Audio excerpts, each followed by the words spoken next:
Let's talk about statistics, which I know is everybody's favorite topic, right? A lot of people, when they go into the communication field, they think there's not going to be any math involved. But there actually is a little bit of math, but it's not terribly complicated. And the good thing about statistics is that you don't actually have to do any of the computing or the heavy lifting, because the computer programs like Excel or SPSS will do that work for you. All you have to do is know what is the appropriate statistical test to use. So you should be familiar with a little bit of stuff about statistics. Some of this may be review for some of you, so I apologize if you've taken a stats course before or another research methods course, and some of this may seem a little Mickey Mouse, but doing a little bit of review and refresher when it comes to statistics is never a bad thing. So the first statistic I'm going to talk about is a very, very simple statistic, and it is a statistic called N, capital N. So you may see this a lot in research reports, like from this abstract here on the slide. It says this survey of nonprofit public relations practitioners, N equals 409, applied the unified theory of acceptance and use of technology. So what does that mean, N equals 409? Well, N is just shorthand for number of cases, or in other words, the size of your sample. In the case of a survey, it would be how many people took the sample. So what this is telling us in this case is that 409 people, 409 PR practitioners completed the survey, okay? So that's a very simple, very basic statistic, not difficult at all. Now, sometimes you will see a lowercase n, and usually a lowercase n is used when you're talking about a subset or a smaller category of the overall sample. So a small n usually means a subset of the sample, whereas the big N means the total size of the sample. There are two main types or categories of statistics. There are descriptive and there are inferential statistics. So let's talk about the differences between these two. So descriptive statistics are the easy statistics. They're things like mean, median, and mode, which we'll talk about in a minute, as well as standard deviation and range. And these are statistics that allow you to summarize the data that you have collected from your sample. So if you conduct a survey and 200 people take the survey, you're not going to be able to report what every one of those 200 people had to say, right? You're going to have to come up with some way to summarize the data from those 200 participants. And that's what descriptive statistics enable you to do, okay? But then remember that when we do research, particularly when we're doing quantitative research and quantitative research that involves samples that are representative of the overall population, we want to be able to take the results we obtained from our sample and we want to make an inferential leap. We want to be able to generalize to the overall population. We want to know, do the results that we obtained from our small sample, would those results hold true for the overall population? Can I generalize those results to the overall population? So maybe I only surveyed 500 Pennsylvania voters. But what I want to know is, can those results be applied to all Pennsylvania voters? Well, inferential statistics are the statistics that allow us to make that kind of a leap and to do those generalizations. Inferential statistics also allow us to explore relationships between variables. So let's say, for example, I have a set of test scores in a class, right? Descriptive data would be things like, what was the average test score? What was the range of test scores? But inferential statistics would allow me to do things like look at whether the test scores were correlated with attendance. Did students who had perfect attendance score higher than students with poor attendance? Or did male students perform better or worse than female students? Inferential statistics also allow us to examine those kinds of relationships between variables. So let's start with the descriptive statistics. Now, the descriptive statistics that are the most appropriate will vary depending on what kind of data you have. And this goes back to measurement. Remember when we talked about the 4 levels of measurement? You had your nominal data, ordinal data, interval, and ratio. And at the time, you were probably wondering, why do I need to understand the difference? Well, you need to understand the difference because when it comes time to run statistics, some statistics are meant for some types of data and not for others. So if you have nominal data, and remember, nominal data is the weakest of the 4 levels. It's categorical data where you're just placing people or items into categories. About the only descriptive statistics that you can really report are frequencies and percentages. And these are very basic, easy to understand statistics because we do this all the time. Let's say you had a survey question where you asked, what is your favorite social media platform? And let's say 50 people took your survey. So you had an N of 50. 20 of them said TikTok, 20 said Instagram, and 10 said Twitter. There you go. Those are your frequencies, 20, 20, and 10. But then you would also probably want to convert those to percentages, and you would say 40% preferred TikTok, 40% Instagram, 20% Twitter. There you go, frequencies and percentages. Or here's an example that I lifted out of a research report. They said of the participants who self-reported demographic information, 71%, small n of 245, were female, and 29.9%, small n equals 100, were male. So the small n's, those are the frequencies, 245 females, 100 males. And then they also converted those to percentages. Okay, that's not very hard to understand, right? So let's move on and talk about interval or ratio data. Here's where things get a little more complicated because the data are a little more sophisticated. Remember that we want to try to collect interval or ratio data wherever we can because interval and ratio data will be more precise and they will allow us to run more powerful statistical tests. So I'm going to use an example again dealing with grades or test scores, I guess grades more than test scores. Let's say that you were going to take a class from a professor and you wanted to know, is that professor an easy grader or a hard grader? And you're not able to collect all of the grades that the professor has ever given out because that would violate some privacy laws, right? All you can do is kind of get a general sense. What would you want to know? Well, you would probably want to know what is the average grade that the professor gives. Not the grade that the best student in the class gets or the worst student, but the average student, the typical student, the student who's kind of right in the middle. So let's say you get that. You find out that the professor's average grade is a B. That's the typical grade that students get. Well, that gives you some useful information, but then you would probably want to know more than that because you might say, well, I'm an A student. I want to know, does this professor, I mean, I know the average grade is a B, but does the professor give any A's? Or maybe you would say, I struggle in a lot of my classes and I'm worried that I might get an F. Does the professor give any F's? So besides just knowing what that middle or average score is, you would also want to know kind of how the grades spread out or disperse from that middle point. So to put that into researchy terms, you would want some kind of a measure of central tendency, and you would want a measure of dispersion.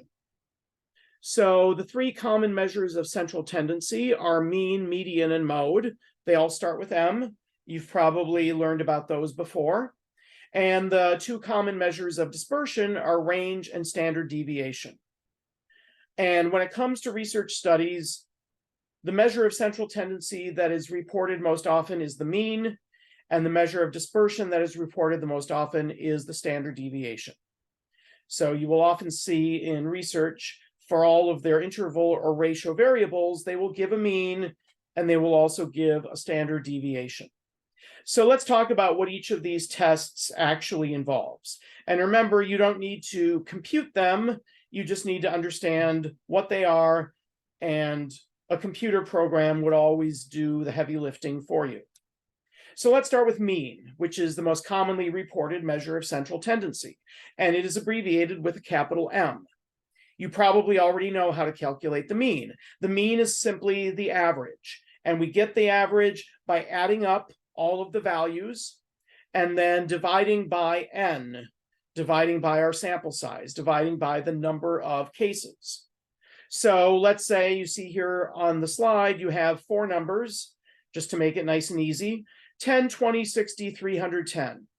So you add those up and you get a total of 400, and then you divide by n, which is 4, because there are 4 numbers. So 400 divided by 4 means your mean or average is 100. M equals 100. That's not hard to calculate. Let's move on and talk about median. So the median is another way of saying the middle point, or the midpoint of your set of data.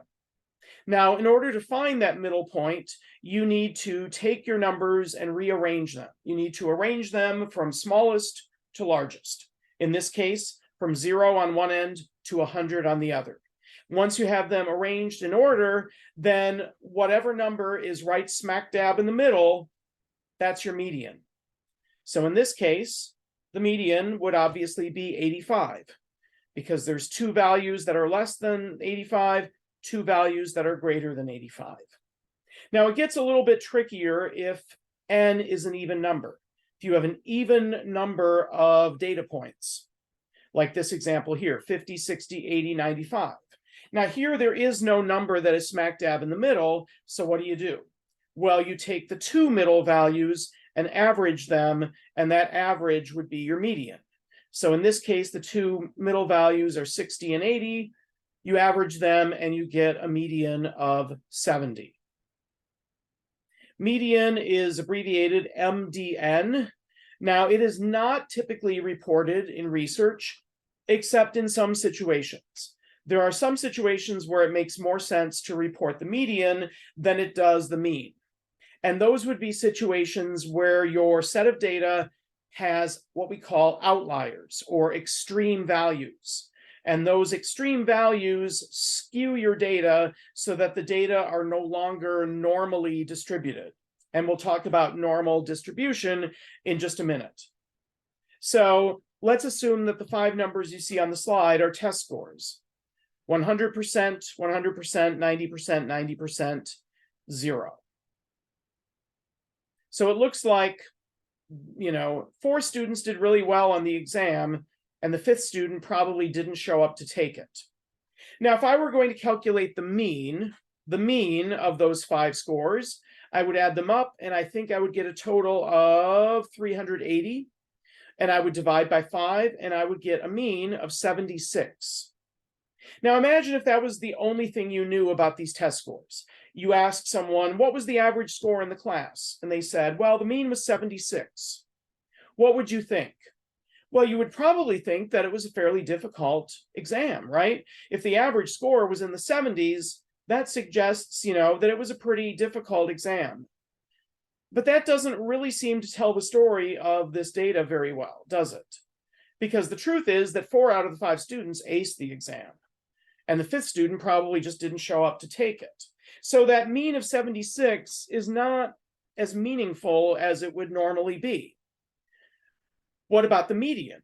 So the median would just be the number in the middle, and in this case, the number in the middle is 90. That seems to tell the story of this data set better than the mean does. And that's because of that 0. That 0 is an outlier that skews the data and makes everything a little bit wonky. So in this particular case, it may make more sense to report the median rather than the mean. The final measure of central tendency, the mode, doesn't typically get reported in research, but you should just know what it is. The mode is the value that appears most often in the set of numbers. So in the example you see here on the slide, 50 appears 3 times more than any of the other numbers, so the mode would be 50. So those are your three measures of central tendency: mean, median, and mode. Let's move on and talk about measures of dispersion. The easiest one to understand is range. And range, again, requires you to arrange your numbers in order from smallest to largest. And then once you've done that, all you have to do is take the largest number, subtract the smallest number from it, and that difference is your range.